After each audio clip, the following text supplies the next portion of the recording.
Okay, so the first topic that I want to talk about in this style, and you might have heard of it, is the UK mutation, which has also, one of the mutations has also independently arisen in South Africa. And to be honest, this might have happened in a lot of other countries, but the problem is without extensive genetic testing, we will not be able to identify all the mutations that are taking place.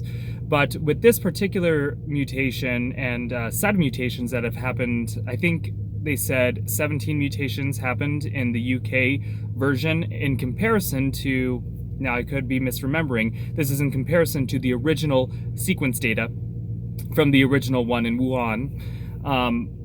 With this set of 17 mutations that are on the spike protein, at least one of them seems to be very important, that is in the receptor binding domain. So with the spike protein will have multiple domains on them.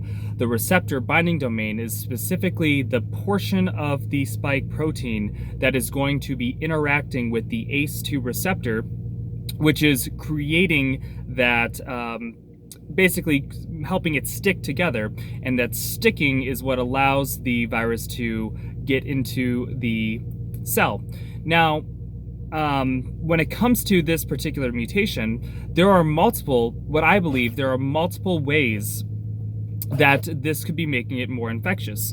One way that it could be making it more infectious is that the spike protein now binds much better to the ACE2 receptor. Now, that's one way that you could theoretically make it so that the virus is going to be doing better at infecting more people.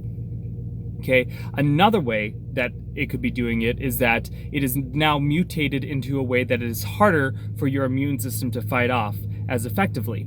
So if it's harder for your immune system to fight it off, maybe there's some biomimicry going on. Maybe the biomimicry is affecting the immune response in some way. Then this could be making it so that you are producing more viruses, or the viruses that are being produced are not going to be coated in antibodies. And so therefore, it's much easier to infect other people with those viruses that are in your body. Another thing that I can think of is perhaps this particular mutation has a different serotype, which means it is already different enough in the body that it is difficult for the antibodies that did exist to recognize it. And so basically you could imagine these few mutations was enough to change the shape so that it ended up not, whatever antibodies you had previously will no longer work on this new coronavirus. In that case, this new one might be the exact same as far as how infectious it is, but the thing is, since there is no herd immunity, there is zero herd immunity for this coronavirus because it looks different to the immune system. So that might be one way or one reason why this mutant seems to be multiplying much faster than the other one, than the previous one. So that's another thing that I can think of, is that with a mutation, you're basically starting at a lower herd immunity, a lower herd immunity, and when you have lower herd immunity, then that mutant is going to spread a little bit faster than the old one, even if they're both theoretically about the same in natural infectivity. Okay, and so, but what I'm also seeing and hearing is that the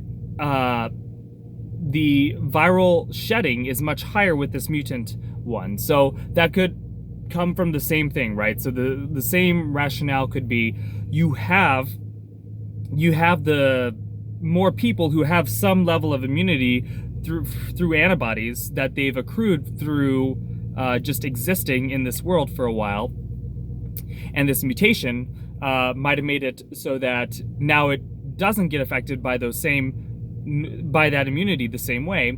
And because it's not affected as well, then people are producing more viruses. So that's another thing that could be happening. As another thing, as well as this mutation could make the spike protein more stable, so it could last longer in the air or on surfaces. We don't know, which reminds me, I should probably get some hand sanitizer because I've been touching a lot of things. So yeah, with that, I just want to throw out all of these different theories, or I should say hypotheses, why it could be a little bit more infectious.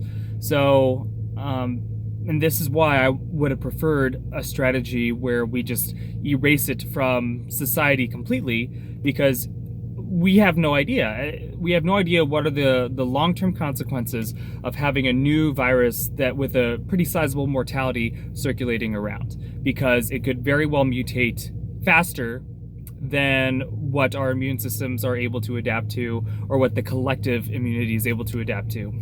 So with that, I think I'm going to head on out because I got to start working. But thanks for watching, and hopefully I will see you, hopefully soon.